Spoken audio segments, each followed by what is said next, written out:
추운 날인데 이렇게 나와주셔서 참 감사합니다. 여러분들이 참 사소하고 당연한 일임에도 불구하고 하나님께서 여러분들에게 상 주실 거라고 기대하는 마음 갖는 게 필요하다고 생각합니다. 우리 사소한 것이라도 우리가 그 그리스도의 심판에 대해서 공부할 때 그런 이야기 했잖아요. 사소한 것인데도 하나님은 그걸 다 계산하시고 거기에 비례해서 훨씬 더 큰 상을 준비하고 계시다고 하는 것, 그것이 우리에게 적지 않은 위로가 됩니다. 오늘 대경 제가 뜻밖의 제게 새로운 것들을 보게 했는데 여러분들이 그런 걸 느꼈는지 모르지만 미래를 안다고 하는 것처럼 놀라운 게 없지 않나요? 그렇죠? 그리고 미래를 안다고 하는 게 놀라운 것뿐만 아니라 그 확실한 것, 더 확실. 하나님께서 보장해 주시는, 그러니까 어떻게 보장했냐, 예수 그리스도의 보혈을 통해서 보장해 주는, 그걸 근거로 해서 우리에게 미래를 알게 해 주셨다. 그리고 그 미래를 안다. 그보다 놀라운 게 어디예요? 세상에 얼마나 놀라운 일인가. 참 우리의 신분은 이렇게 생각해 보면 놀랍습니다. 오늘 새롭게 그런 부분에 대해서 다시 한번 생각하는 그런 마음이 제게도 왔습니다. 이거 가져오셨나요? 지난주에 그려준 대로. 이건 좀 간략하게 했는데요. 이걸 좀 설명해야 할 그런 필요성이 있다고 그렇게 생각합니다. 한번 펴보시고.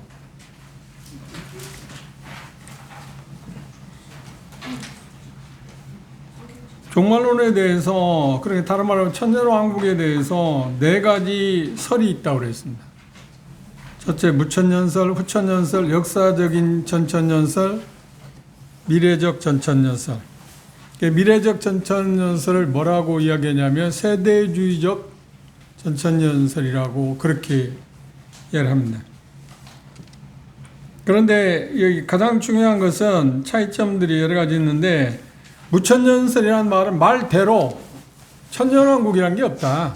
무슨 천년왕국이 있냐? 천년왕국이라고 하는 게 없다고 하는 것. 그러니까 예수 그리스도께서 이 세상에 오시고 그분이 다시 오실 때까지 그 기간이 천년이지. 그러니까 천년왕국이라고 하는 건 어떤 거냐면 현 시대에 속하는, 현 시대에 이루어지는 것이다고 하는 것이 무천년설입니다. 간단히 말하면 그렇습니다. 그리고 무천년설과 후천년설의 그 공통점이 뭐냐면 재림이 한 번이다. 그러니까 재림이라고 표현할 때 지상 재림을 말합니다. 그런데 우리는 어떤 걸 믿나요? 재림이 2번 있을 거다. 그러니까 공중 재림이라는 말보다도 휴거가 있고, 그 다음에 죽은 자들이 함께 다 살아나서 휴거되는, 믿음을 고백한 사람들이 살아나는 그 휴거가 있고, 그리고 2번째 예수 그리스도에서 환난 기간이 끝난 다음에 천년왕국을 세우시기 위해서 이 땅은 어디라고요? 예루살렘에 오실 거라고 하는 것을 이야기합니다. 그래서 2번이 있을 거라고 하는 그 차이점들, 특별한 게 그것입니다. 그리고 첫째 부활하고 둘째 부활의 간극이 1000년 있다. 그리고 첫째 부활에 참석한 사람들은 복이 있는데 3가지 복이 있다고 그랬습니다. 그 중에 가장 두드러진 게 뭐냐면 지옥의 심판을 면한다 하는 이야기를 했습니다. 그리고 1000년이 끝나면 둘째 부활이 있는데, 우리가 다음에 보겠습니다만 백보자 심판이라고 일컬어진 모든 아담 이후에 죽음을 당한 사람이 다 살아나서, 그렇죠? 그러니까 모든 사람들은 다 부활할 수 있다고 이야기합니다. 그런데 요한복음에서는 예수님이 말하기를 그 악한 자의 부활이라고 선한 자의 부활이라고 그렇게 지칭하기도 했습니다. 모든 사람이 한 번은 부활하는데 결국은 첫째 부활에 참여하느냐, 둘째 부활에 참여하느냐 하는 것의 결과가 너무나도 차이가 많다. 둘째 부활에 참여하는 사람 모두 다 하나님의 심판을 받아서 지옥 심판을 경험하게 될 거라고 하는 것이 가장 중요한 것입니다. 그리고 특별히 여기에서 후천년서 그 종말론에 대한 3가지 학설 가운데 가장 중요한 게 뭐냐면 교회와 이스라엘은 완전히 구분된다. 확실히 구분된다. 영적 이스라엘은 자체라, 그런 자기들이 영적으로 해석해서 그렇지, 문자적으로, 다시 말하면 그 말은 뭐냐면 구약의 아브라함의 후손들이 두 종류의 후손들이 있습니다. 하나는 혈육, 그렇죠. 이삭의 계열로 나타나는 그 혈육이 있고요. 말대로 이제 씨들입니다. 그런가 하면 믿음의 후손들, 아브라함의 믿음의 후손들. 그래서 믿음의 후손들은 교이고, 그리고 이스라엘의 아브라함의 그냥 혈육들은 이스라엘, 말대로 야곱이 지칭하고 있는 야곱의 후손들. 그들에게 하나님 구약에 수없이 약속을 했는데 그 약속의 궁극적인 목표를 성경은 구약성은 뭐라고 하냐면 그걸 천년왕국이랍니다. 그 부분을 오늘 이렇게 잠시 우리가 살펴보도록 하겠습니다.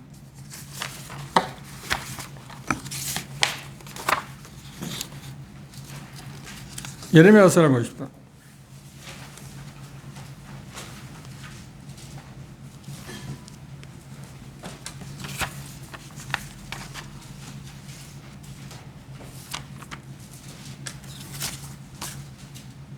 (23장입니다)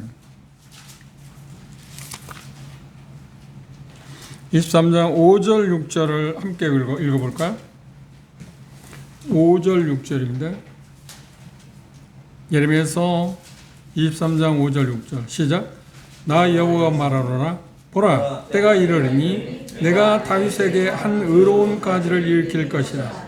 그가 왕이 되어 지혜롭게 행사하며 세상에서 공평과 정의를 행할 것이며 그의 나라는 유다는 구원을 얻겠고 이스라엘은 평안히 거할 것이며 그 이름은 여호와 우리 의라 일컬음을 받으라. 그렇죠. 이스라엘 백성들, 그러니까 아브라함의 육신의 후손들, 육신의 후손이라고 전부 다 아브라함의 후손이 되는 것은 아닙니다. 그들 가운데도 어떤 사람은 역시 믿음을 갖고 있는 사람. 아브라함 후손으로 태어났다 전부 아브라함의 씨가 아니라고 예수님 말씀하셨지 않나요? 갈라디아서는 그걸 특별히 강조하고 있습니다. 아브라함의 후손들 가운데, 육신의 후손들 가운데서도 믿음을 가진 사람들, 그것에 대해서 구체적으로 이야기하고 있는 게 어떤 거냐면 로마서 9장, 10장, 11장입니다. 그 부분을 이야기했어요. 그들에게 하나님께서 약속을 구약 예레미야 선지자를 통해서 약속한 건 뭐냐면 다윗의 위를 이어서 새로운 왕을 하나님이 세우신다 그래서 그 새로운 왕은 누군가요? 그래서 마태복음 1장 1절에 아브라함과 다윗의 자손 누구의 계보라고요? 그리스도, 예수 그리스도의 계보다. 그분이 그런 왕국을 세우신다. 그게 하나님의 계획이에요. 하나님의 계획입니다. 그 하나님의 계획에 우리가 지금 공부하는 것처럼 그것을 뭘로 표현하고 있다? 천년왕국. 천년 동안 지상을 통치하는 것. 천년 동안 지상을 통치할 때 그분을 어떻게 통치한다고 하는데 여기 예레미야 기자는 그렇게 말했습니다. 지혜롭게 행할 것이고 세상에서 공평과 정의를 행할 것이다. 세상에 많은 사람들이 믿지 않는 사람들이 말하는 것 유토피아. 정말 그 나라를 그분이 건설할 거다. 그런데 그 통치 기간은 얼마라고요? 천년이다. 그러니까 천년이 차면 그 나라를 하나님께, 고린도전서에 보면 하나님께 드리게 됩니다. 그러면 바로 이어서 뭐가 되는 거예요? 이제 영원한 왕국.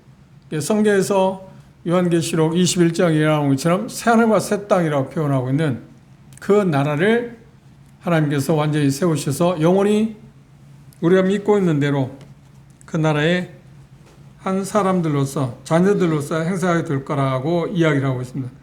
그런가 하면 그 천년왕국 때 이 세상의 어떤 현상에 대해서 어떤 일이 일어날 건가 하는 것을 이사야서는 이렇게 예언했습니다. 이사야서 2장을 볼까요?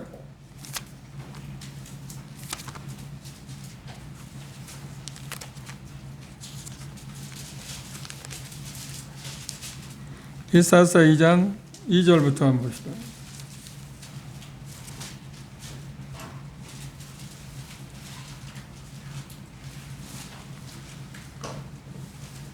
이사야서 2장 2절입니다. 2절 4절까지 읽어봅시다. 시작. 말일에 여호와의 전에 산이 모든 산 꼭대기에 굳게 설 것이요 모든 산 위에 뛰어나리니 만방이 그리로 모여들 것이라. 많은 백성이 가며 이르기를 보라, 우리가 여호와의 산에 오르며 야곱의 하나님의 전에 이르자. 그가 그 도로 우리에게 가르칠 것이라. 우리가 그 길로 행하리라 하리니 이는 율법이 시온에서부터 나올 것이요 여호와의 말씀이 예루살렘에서 나올 것임이라. 그가 열방 사이에 판단하시며 많은 백성을 판결하시느니 무리가 그 칼을 쳐서 보습을 만들고 창을 차서 밭을 만들 것이며 이 나라와 저 나라가 다시는 칼을 들고 서로 치지 아니하며 다시는 전쟁을 연습하지. 이 나라가 어느 나라냐면 천년왕국. 다시 말하면 그렇죠. 완전 평화로운 나라. 그 나라의 주인이 누구라고요? 통치자의 누구라고요? 주님이시다. 예수님이라고 표현했습니다. 그런데 그때 천년왕국에 있어질 그 환경, 세상의 환경에 대해서 우리가 참 신기한 그 모습을 이사야는 이야기하고 11장 뒤로 좀 넘겨서 11장 보실까요? 4절부터 9절까지 한번 같이 읽도록 하겠습니다. 4절부터 9절. 이 천년왕국의 환경에 대해서 지금 이야기하고 있습니다. 4절부터 읽어봅시다. 시작. 공의로 빈법한 자를 심판하며 정직으로 세상에 겸손한 자를 판단할 것이며 그 입의 막다이로 세상을 치며 입술의 기운으로 악인을 죽일 것이며 공의로 그 허리띠를 삼으며 성실로 몸의 띠를 삼으리라. 그때 이리가 어린 양과 함께 거하며 표범이 어린 염소와 함께 누우며 송아지의 어린 사자와 살진 짐승이 함께 있어 어린아이에게 끌리며 암소와 곰이 함께 먹으며 그것들의 새끼가 함께 엎드리며 사자가 소처럼 풀을 뜯을 것이며 젖먹이는 아이가 독사의 구멍에서 장난하며 젖된 어린아이가 독사의 꿀에 손을 넣을 것이라. 나의 거룩한 산 모든 곳에서 해돔도 없고 상함도 없을 것이니 이는 물이 바다를 넘같이 여호와의 아는 지식이 세상에 충만할 것입니다. 이 구절과 관계해서 찬송, 복음 찬송 있잖아요. 그런데 그걸 만든 사람이 그 찬송 가사를 보면 우리가 참 조심해야 할 게, 가사를 보면 마치 지금이 그런 때가 올 것 같다는 그 연상을 시키나요. 가사를 보면. 그렇죠? 근데 그게 아니고 천년왕국 때 일어날 일이에요. 천년왕국 때. 천년왕국 때 환경이 어떻다고요? 그러니까 우리가 가히 상상할 수 없는 환경이 된다고 하는 말을 그렇게 표현했어요. 아니, 옆에서 사자하고 어린 양이 어떻게 함께 놉니까? 그런 어린아이들이 이런 짐승하고 같이 논다? 그건 상상도 못하는. 그러니까 완전히 바뀌어진다니, 세상이 바뀌어진 그런 환경일 거라고 이야기했습니다. 그리고 정치를 그분이 예수 그리스도의 의로우신 분이기 때문에 정치를 어떻게 할 거냐 하면 공의와 공평으로 하실 거라고 이야기합니다. 그때 다시 요한계시록 20장으로 돌아봅시다.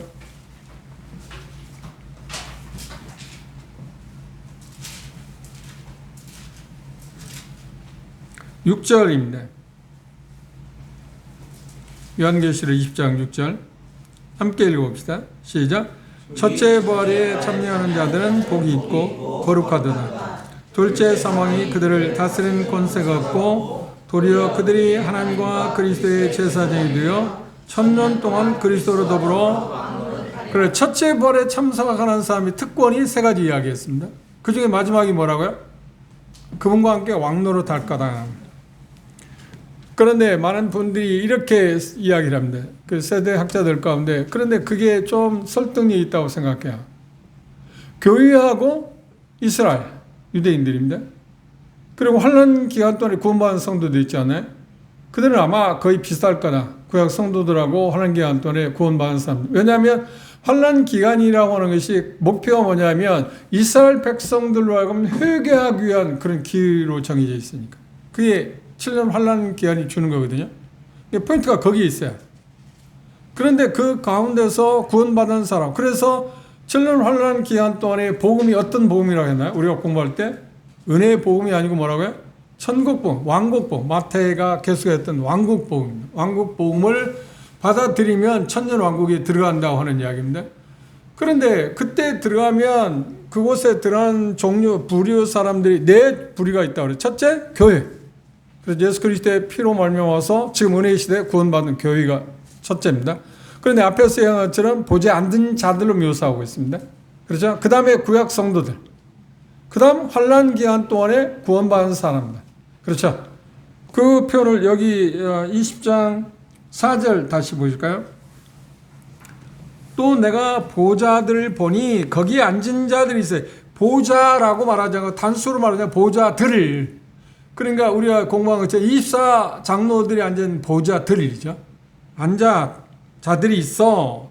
그들에게 뭐가 주었다고요? 심판하는 권세가 있다. 심판하는 권세는 지금 우리가 지금 보고 있는 것처럼 그리스도와 더불어 왕노릇 한다고는 그 권세를 가진 사람들입니다.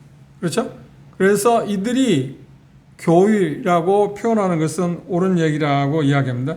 그리고 또 내가 보니 예수의 증거와 하나님의 말씀을 인하여 목배를 받은 자의 영혼들과, 그럼 여기 이제 순교당한 사람들입니다. 또 짐승과 그 우사에 경배하지도 아니하고 이마야와 그 손에 표를 받지도 아니한 자들, 그들이 살아서 여기 뭐라고 했나요? 그리스도로 1000년 동안 왕노를 할 거다. 다 같이 왕노릇 하기는 하는데 차이가 있다고 하는 거죠. 그런데 그 차이를 어떻게 설명할 수 있을까 할 때 존 왈바우드 그 학자는 뭐라고 이야기하냐면 에스더 시대를 연상하면 좀 이해하기가 쉬울 거다. 에스더가 여왕이었지 않나요? 그렇죠? 왜 여왕으로 통치하는 일을 했습니다. 그런데 그의 삼촌 모르드게는 뭔가요? 그래 통치자로서. 이게 통치의 개념이 좀 다르다고 하는 얘기입니다. 여왕으로서 통치하는 거하고 총독, 그러니까 총독으로서 통치하는 그 개념의 차이점. 그런데 여전히 그 나라를 통치하는 실세는 누군가요? 그렇죠. 누구나 있어요. 왕이니까. 왕 따로 있고. 왕이라고 하면 황제라고 표현하겠죠. 황제가 통치해, 황제도 있고, 그 다음에 여왕 통치도 있고요. 그 다음에 누구예요? 그래, 총독으로서 통치하는 개념. 그런 개념으로 생각하면 좀 이해할 수 있을 거다 하는데, 제가 생각할 때 좀 그게 좀 이해하기가 좀 쉽다고 생각해요. 그렇죠? 우리는 꼭 그렇게 연관시킬 필요는 없지만, 교회를 신부라고 말하지 않나요? 성경에서. 그래서 아마 에스더의 통치 개념하고, 그 다음 모르드게의 통치 개념은 좀 다르죠. 에스더는 그 황제의 그 부인, 아내고, 그렇죠? 아무리 모르드게가 통치하는 사람이지만, 그래도 격이 다르잖아요. 격이 다르잖아요. 그렇게 이렇게 생각을 하는 게 좋겠다. 그러니까 통치는, 함께 통치는 하긴 하는데, 그 차이점이 있을 거고, 구분점이 있을 거라고 이해하는데, 그게 좀 더 실리적인 것 같고요. 그게 좀 타당성 있어 보여요. 좀 이해가 좀 쉽지 않나요? 아, 그런 차이가 있을 것 같다. 그런데 성경에서 그렇게 분명하게 못 박지 않았기 때문에 그렇게 주장할 필요는 없습니다. 이해를 돕기 위해서 같이 통치를 하는데 그 통치의 개념하고 통치의 차이가 이렇게 구분될 것 같다는 그런 생각을 우리가 할 수 있다고 하는 이야기인데, 그 다음 7절 이하의 말씀 보십시오. 천년이 찼을 때 사단이 그 옥에서 놓여 나와서 땅에 사방 백성 곧 곡과 마곡을 미혹하고 모아 싸움을 붙이니 그 수가 바다 모래와 같을 거라 이야기했습니다. 그런데 한번 생각해 보십시오. 하나님께서, 그러니까 정확히 말하면 예수 그리스도에서, 성자 예수 그리스도에서 왜 사단을 잠시 놓아줄 필요가 있었을까요? 이유가 뭘까요?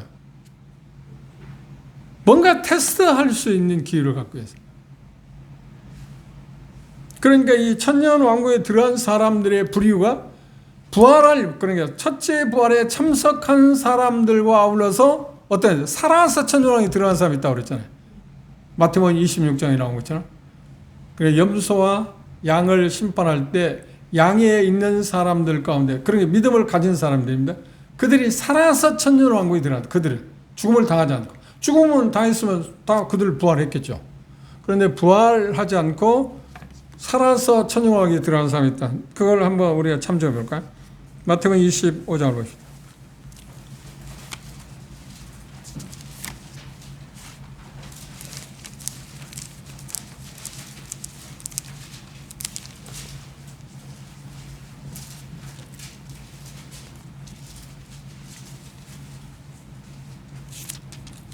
마태복음 25장 31절.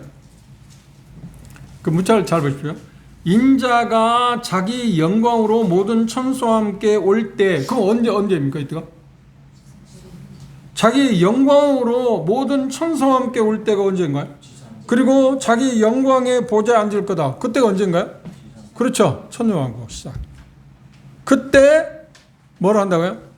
여기 보는 것처럼 열방을 심판하겠다. 열방을 심판하겠다고 할 때 열방이라고 그 당시 살아있는 사람, 환란 기간에 지금 종지부를 찍었잖아요. 그리고 살아있는 모든 사람들을 심판한다. 심판의 기준은 뭔가요? 여기 표현한 것처럼 두 양과 염소로 갈라놓겠다. 양과 염소로 갈라놓는데 양쪽에, 그런 게 짐승, 양쪽에 있는 사람들은 여기 보면 끝부분에 보시면 그렇게 말했습니다.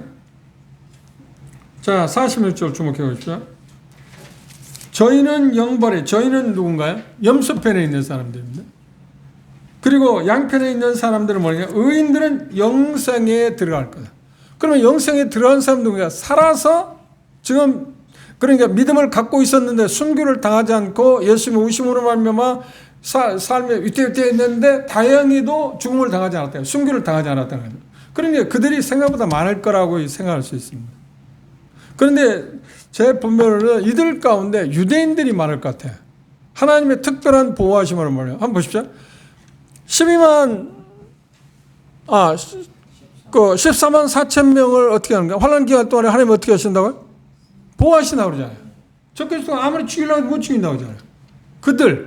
그리고 그들에 의해서 복음을 들은 사람들이 많은 사람들, 그들의 이제 주제, 그 복음은 천년, 왕국 복음이라 했잖아요. 그 복음을 들어서 많은 사람 믿음을 가졌는데 가장 유대인들이, 사단이 그 싫어하는 민족이 누구였나요? 그렇죠. 유대인들이었잖아요. 그리고 11장 12절에서 그 이야기를 하고 있잖아요.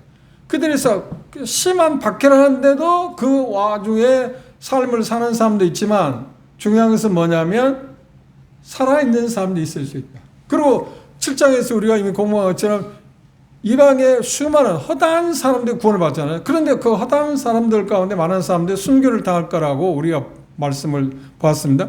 그럼에도 불구하고 환란 기간이 끝날 때까지 살아있는 사람이 생각보다 많을 거다. 그래서 예수님이 이 땅에 오시는 때 바로 이제 열방을 심판하는데 심판의 기준은 뭔가요? 믿음 문제겠죠. 여전히 천국 복음을 받았느냐 받아들이지 않느냐. 이 천국을 받아들인 사람들은 살아서 어디 간가요? 천년왕국에 들어가고 받아들이지 않은 사람은 어떻게 되는가요? 25장을 보실까요? 25장 여기 41장. 또 왼편에 있는 사람. 왼편은 누가 짐승으로 말하면 누군가요? 염소. 오른편은 양이고요. 왼편에 있는 자들에게 말하여 믿지 아니한 사람들입니다. 저주를 받은 자들은 나를 떠나 마귀와 그 사자들을 위하여 예비된 영영한 불에 들어가라. 그렇죠. 그들은 이제 종집을 찍었습니다. 그러면 이들이 그것으로 끝나는가요? 아니지. 그들도 어느 심판에 오는가요?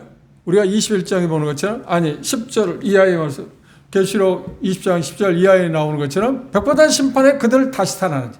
여전히 다시 살아나지. 다시 살아난 다음에 그들은 어디 간다고? 여기 말한 것처럼 마귀와 우리가 이 끝부분에서 본 것처럼 이 적그리스도도 거짓 선자도 이제 산채로 지옥에 던졌잖아요. 그리고 이 사단도 이 최후 발악을 하고 결국은 지옥에 던져지잖아요. 그렇죠?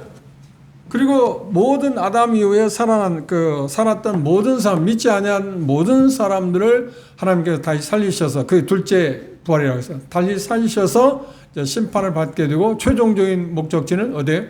여기 말씀하고 있는 것처럼 지옥의 심판이라고 이야기했습니다. 지금 중요한 게 뭐냐면 예수님이 영광 중에 오실 때 살아있는 사람들이 있을 거다. 그들이 믿음을 가진 사람들은 살아서 천년왕국에 들어가고, 천년왕국에 들어간 부류는 지금 우리가 공부한 것처럼 부활체로 천년왕국에 들어간 사람도 있고, 그리고 살아서 육신을 갖고 천년왕국에 들어간 사람이 있다. 그런데 육신을 갖고 있으니까 그들은 뭘 할 수 있어요? 그렇죠. 결혼을 할 수 있잖아요. 부활체는 결혼할 수가 있는 게 아니에요. 천사가 왔다고 예수님이 마태복음에서 부활에 대해서 불신하고 있는 사두개인들을 향해서 그렇게 꾸짖었지 않나요? 그러면 그들이 1000년 동안 자녀를 낳을 때 몇 명이나 낳을 것 같습니다. 그리고 환경이 너무 좋은 환경이에요. 아담이 범죄하기 전에 그러니까 에덴 동산보다 훨씬 더 좋은 환경인 거예요. 환경적으로 보면. 그렇죠? 예수님이 다스리는 왕국이 얼마나 좋겠어요. 그런 기하급수적으로 인구가 평창하겠죠. 그렇죠? 그런데 그들이 1000년 동안 예수님이 우리가 본 것처럼 다스림을 받았음에도 불구하고 은혜의 다스림을 받았음에도 불구하고 뭐예요? 본성은 어떻게? 여전히 변하지 않다. 그런데 단지 뭐가 있냐면 본성은 변하지 않은데 그분의 다스림 가운데서 어떻게 해요? 그냥 순응하는 거야. 아, 좋지 하고 말로. 그런데 진정한 마음은 어때요? 본성은. 그러니까 예수님에게 정말 믿음을 고백하고 돌아서지 않는 상태에서 좋은 모습만 보고 발견하고 사는 거예요. 그런데 그 사람들을 테스트하기 위한 하나의 방법이 뭐라고요? 사단을 놓아서 테스트해 보겠다. 그 목적이 몇 가지 있는데, 첫째, 사단을 잠시 풀어주는 이유가 뭐냐면, 사람들이 아무리 은혜의 정말 좋은 환경, 우리가 이사에서 지금 보았잖아요. 그런 좋은 환경에 놓여 있다고 해도 자기 자신이 어떤 것을 선택해야 할 기로에 서게 되면 어떻게 해요? 자기 본성을 드러낸다. 그게 인간이다.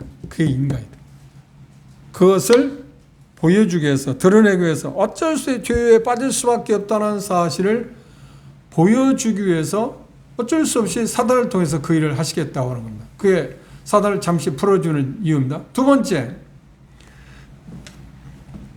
인간의 행위에 있어서 어쩔 수 없는 하나님의 어떤, 쉽게 말하면 예지, 미리 말씀을 하시는 겁니다. 그러니까 이런 상황에 접할 때 우리가 지금 그런데 우리는 들어가지 않습니다.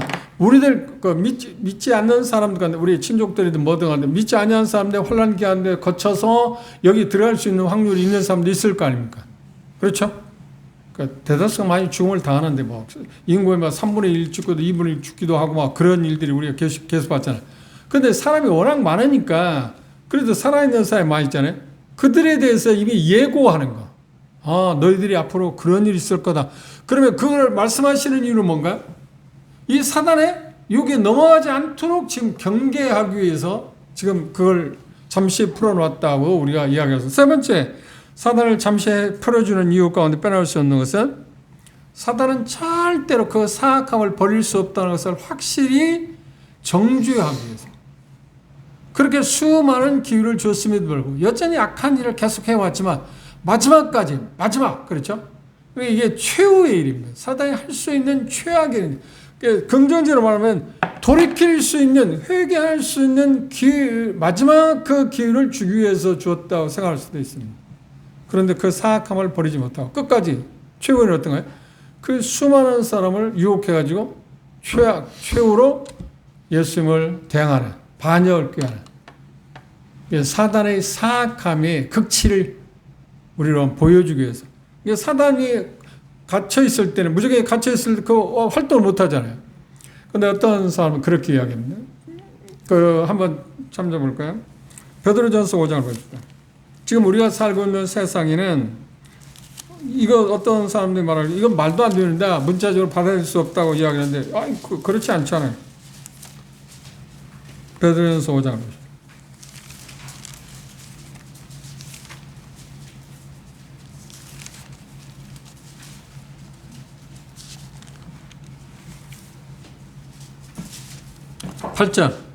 베드로전서 5장 8절 보십시오. 읽어볼까요? 시작. 근신하라 깨어라. 너희 대적 마귀가 우는 사자와 같이 돌아다니며, 지금 그들은 지금 이 활동을 하고 있잖아요. 그렇죠? 그런데 그 마귀의 사악함을 활동하지 못하기 위해서 우리가 이미 본 것처럼 1000년 동안 천사라고 그랬는데 일반적으로는 미가엘이라고 생각할 수도 있다고 이야기했잖아요. 왜냐하면 항상 대척점에 있었던 천사장이 미가엘이기 때문에 그에 의해서 갇혔잖아요. 그러니까 활동을 못하는 거야.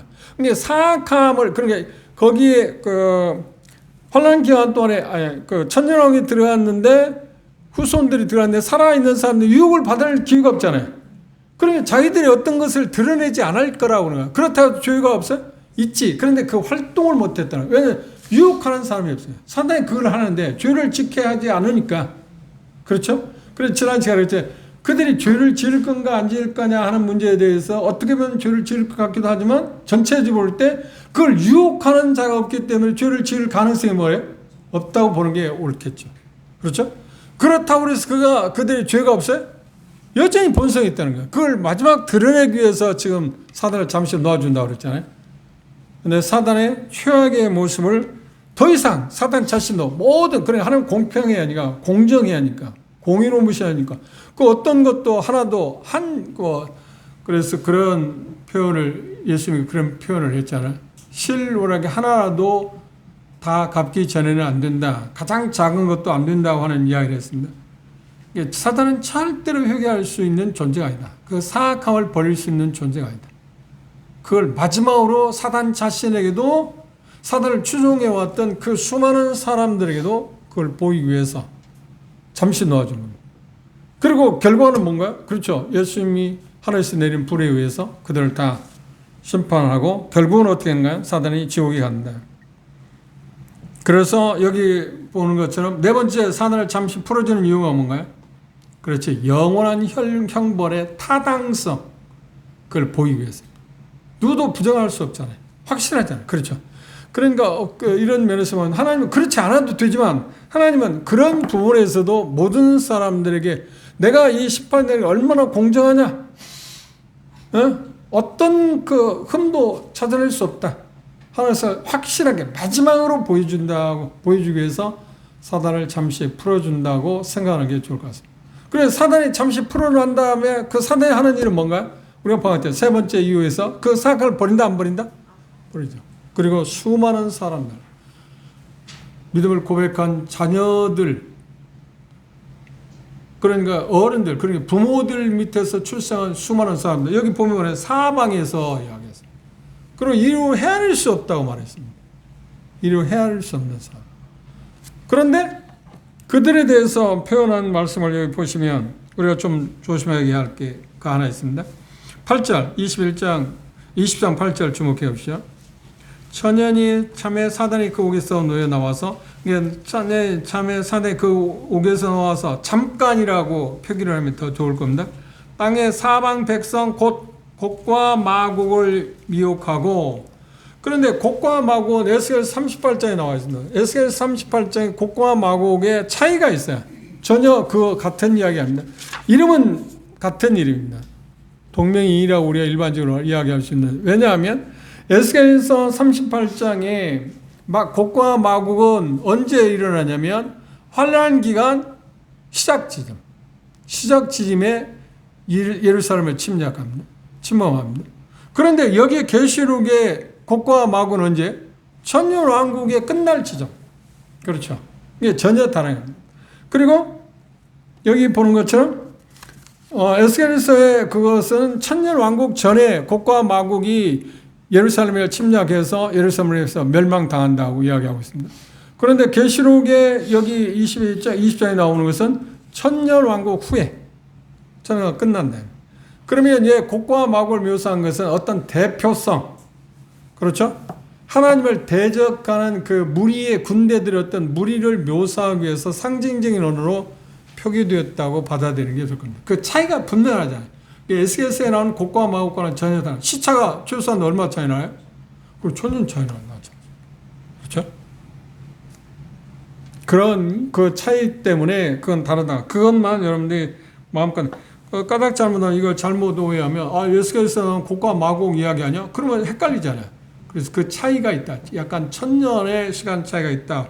단지 그들의 대표성을 표현할 때, 사단의 꾀임에 넘어가서 사단을 앞잡이로 섬기고, 그러니까 인류, 그러니까 반역자들의 대표를 표현하는 곡과 마곡이라고 생각하면 될 겁니다. 일종의 어떤 통치자라고 이야기할 수도 있겠죠. 그렇죠? 왕권을 갖고 있는. 그런데 그들의 수가 얼마만큼 많다고요? 바다 모래다. 이건 과장법이기도 합니다. 그러니까 그렇게 많다고 하는 이야기인데 성경에는 수사법 가운데 과장법이 생각보다 많이 있습니다. 그걸 문자적으로 받아들이면 안 됩니다. 그렇게 헤아릴 수 없이 많다고 이야기했습니다. 그리고 9절 보시면 저희가 지면에 널리 퍼져 성도들의 진과 사랑하시는 성이 뭐라고요? 천년왕국을 통치할 때 수도가 어디라고요? 예루살렘이라고 했습니다. 그렇죠? 그 성을 두른다는 말은 뭐겠냐? 마치 포위작전을 쓴 것처럼 보이잖아요. 그러면 수많은 사람의 사단 능력도 있잖아요. 그리고 곡과 마곡도 힘이 있잖아요. 이게 엄청난 분대입니다. 그렇죠? 그들이 예루살렘을 둘러쌀 때 그들은 의기양양하고 이제 우리가 최후의 승리를 할 수 있다. 사단은 계속 싸웠는데 그러니까 처음 우리 인간을 만들기 전에 하나님께서 그 영물들, 천사들을 만들어서 창조해서 시작해서 루시퍼를 창조해서 제일 좋은 위치를 주었지만 그때부터 반역 시작했잖아요. 그래서 쫓겨났습니다. 그런데 그 이후로 사단이 하는 일을 계속해서 하나님 반역하는, 누구를 통해서? 인간을 통해. 인간을 유혹해서 하나님을 대적하게 하는 일. 그런데 마지막, 이게 제2장면, 마지막 장면. 이제 최후의 사단이 발악하는 장면. 그런데 그들, 우리가 전에도 보았지만 뭐라는 거예요? 사단은 그 전쟁을 일으킬 때면 어떤 생각을 해요? 우리는 이길 수 있다. 이길 수 있다. 감히 예수 그리스도에 대해서 그렇게 제한되어 있다는 거예요. 당하고 또 당했는데도 여전히 이번에는 이길 수 있어. 이번에 이길 수 있어. 그게 악이 아닌가요? 그게 우리 인간이 갖고 있는 악의 모습입니다. 실패했지. 이게 악이 내가 죄악된 거, 불의한 방법을 했는데 이번엔 뭐가 잘못해서 실패했지. 이렇게 하면 될 거야. 이렇게 하면 될 거야. 이렇게 하면. 그래서 성공하는 케이스 이 땅에서. 그렇죠? 그리고 보장하고 막 떵떵거리고 사는 사람도 있습니다.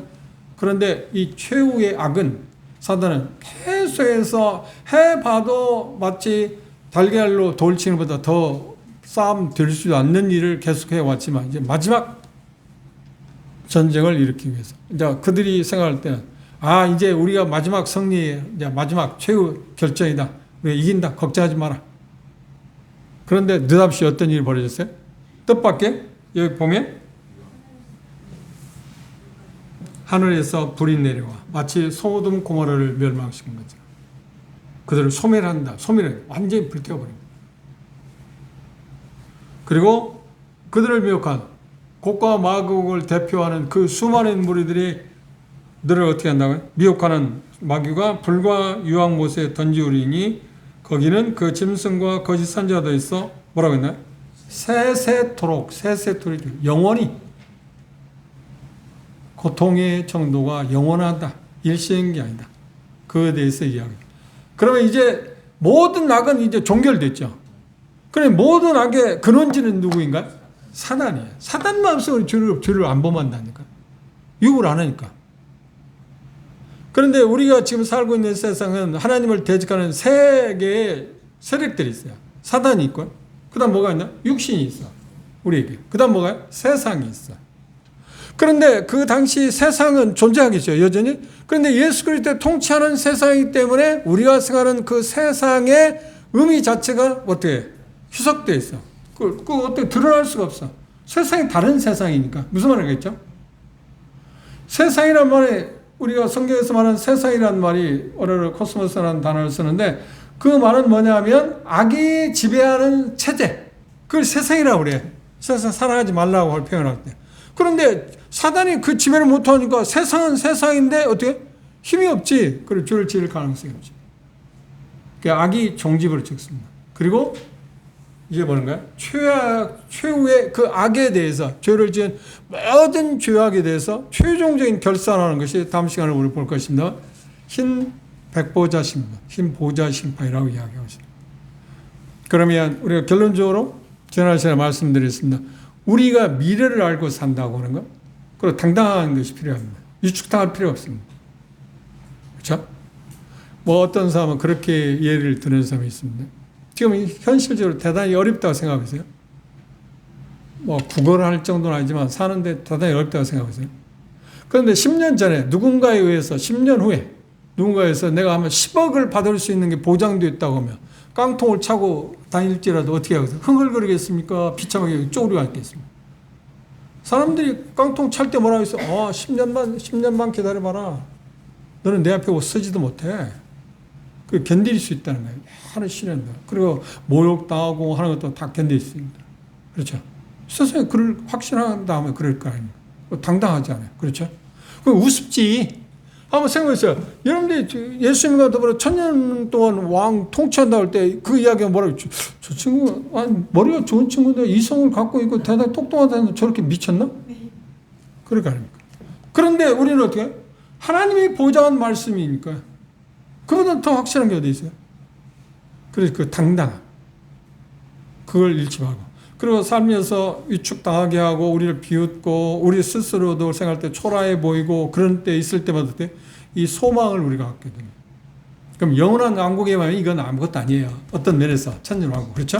그럼에도 불구하고 인간적인 의미에서 가시적으로 정말 화려하고 놀라운 세상이 뭐냐면 천년왕국인데 그 세계에서 우리가 주님과 더불어서 통치한다고 할 때. 그래서 아울러서 어떻게 해요? 이 통치의 정도 차이가 다를 거라고 그랬죠. 그래서 우리가 지금 현재 사는 동안에 보다 더 우리의 삶을 이 천년왕국 영원한 세계로 옮겨가는 일, 변환이라고 그랬잖아요. 그 일에 대해서 우리가 좀 더 지혜를 모읍시다. 그리고 그 일에 우리의 마음을 집중하는 것, 그렇죠? 주님에게 집중하는 것, 그것이 우리에게 대단히 중요하다. 그리고 이런 것들을 생각할 때 에베소 성도들에게 2장에서 바울사들이 너희들의 부르심의 소망이 무엇인가를 알게 해주기를 기도한다. 우리도 그런 마음이 필요해요. 내게 주님 이 소망을 밝게 해주십시오. 그렇죠? 그러니까 우리 주변에 이제 성도들 마지막 그 소천한 모습들을 제가 별로 본 일은 없습니다만 소망이 있는 사람은 어떤가요? 뭐 찬송하고 마지막을 보낸다든지 그리고 어떤 의미 있는 말을 남기잖아요. 그거 보이니까. 바울 사도도 어떻게 했나요? 그 디모데후서 4장에 보면 그렇죠. 이후로는 나에게 뭐가 있다? 그 미래 확실한 그걸 봤더니 그런데 그게 어떻게 하냐면 우리는 기도하는 걸 가서 주님께서 우리 마음 가운데 그 소망을 보게 해달라고. 그리고 소망을 밝게 해달라고. 소망이 뭔가 그 마치 유리가 뭐 오염되면 끼어있으면 잘 안 보이잖아요. 밖에서 사물을 보기에 좀 희미하게 보이잖아요. 선명히 안 보이잖아요. 그렇죠. 우리의 소망을 밝게 해달라고. 그러니까 소망이라는 게 우리에게 대단히 중요한 거예요. 소망이 있어야 견딜 수 있죠. 우리는 희망사항이 아닙니다. 제가 누누이 말씀해요. 희망하고 소망은 전혀 다른 겁니다. 우리는 소망입니다. 그래서 그 소망을 베드로는 뭐라 해서 복도의 소망이다. 그 누구도 소양을 빼앗을 갈 수 있는 게 아니에요. 침해할 수 있는 게 왜? 하나님이 주신 거니까.